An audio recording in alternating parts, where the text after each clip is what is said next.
O homem é diferente nesse aspecto, tá? Tanto que o percentual de gordura da mulher é maior em relação ao homem, né? Quer dizer, a mulher tem em torno de 22, 25% mais ou menos de gordura do seu corpo, em média, e o homem em torno de 15%. Então, o percentual de gordura da mulher é maior. Agora, é claro que à medida que a pessoa tem sobrepeso e obesidade, esse percentual aumenta muito mais, né? Quer dizer, em relação à mulher, que é o objetivo nosso falar aqui, quais são os alimentos que vão turbinar, que vão potencializar a queima de gordura, especificamente na parte da mulher, a gente sabe que pode aumentar o tecido gorduroso e chegar a percentuais como 30% do corpo ser gordura, 40%, 50%. Existem casos de 55%, mais da metade do corpo ser tecido gorduroso.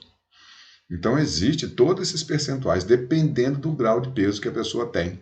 Né? A gente sabe muito bem que o sobrepeso, né, é quando o índice de massa corporal está em torno de 25 a 30.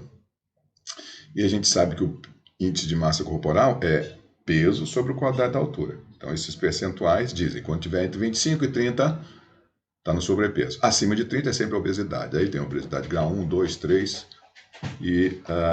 Então, isso depende muito do percentual de gordura que existe. Mas eu estou falando aqui que essa parte hormonal influencia muito. Né? Por exemplo, a mulher cicla todo mês.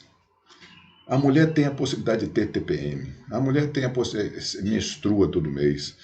Existe a possibilidade de ter ovário policístico. Todas essas doenças, ou sintomas e problemas, ou princípios, né, ou alterações hormonais, estão relacionados com ganho de peso. Tanto, por exemplo, na TPM, às vezes a mulher ganha peso antes da menstruação. Né? Pode ganhar peso um pouquinho antes da menstruação, por causa das ações hormonais.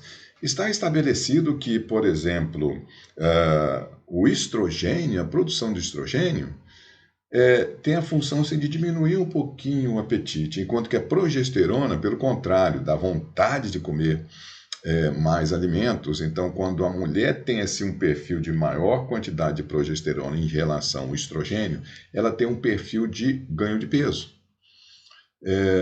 E mesma coisa em relação a problemas de pele, acne, irritação, alguma coisa, oleosidade da pele.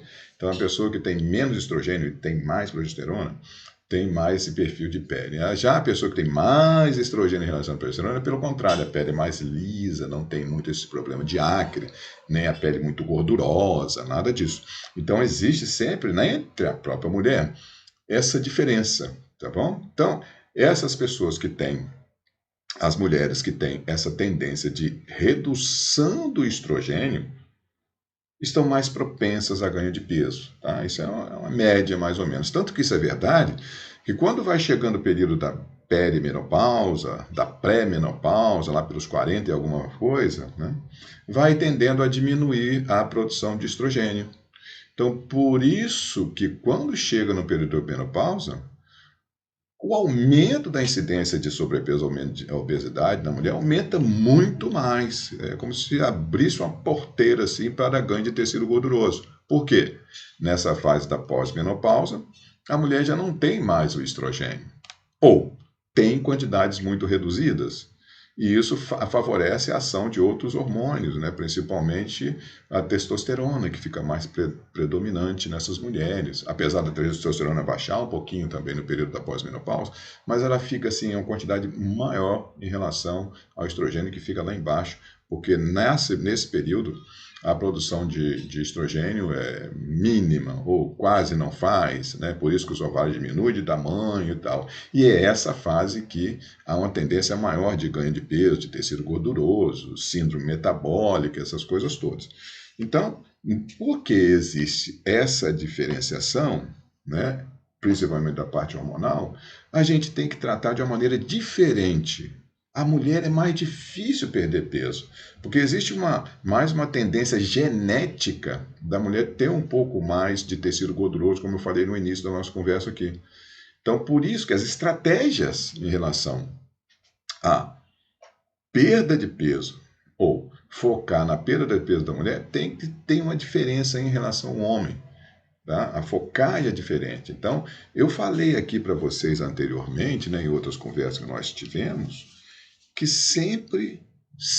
olha, sempre o ganho de peso está relacionado também a, depois de certo tempo, a um desequilíbrio hormonal, a alterações hormonais no organismo, né? Começa pela insulina, altera grelina, leptina, neurotransmissores, que são hormônios que atuam no cérebro. Então, vários hormônios começam a alterar nesse período aí em que há ganho de peso, tá? Ou seja, o ganho de peso excessivo, sobrepeso, obesidade, está super relacionado a um desequilíbrio da parte hormonal. Por isso que é fundamental para as pessoas que querem chegar ao seu peso ideal, tenham essa noção, porque vai ter que ser feito um trabalho, uma estratégia para regularizar todos esses hormônios.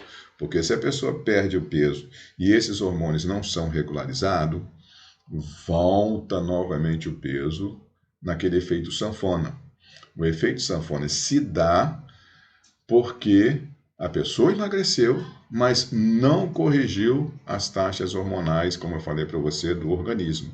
Aí fica aquele negócio vai e volta, ganha peso, perde peso, ganha peso. Aquele efeito sanfona que é terrível, que muitas pessoas não gostam disso. Aliás, ninguém gosta disso. E quanto mais efeito sanfona tiver, mais difícil fica emagrecer na etapa seguinte.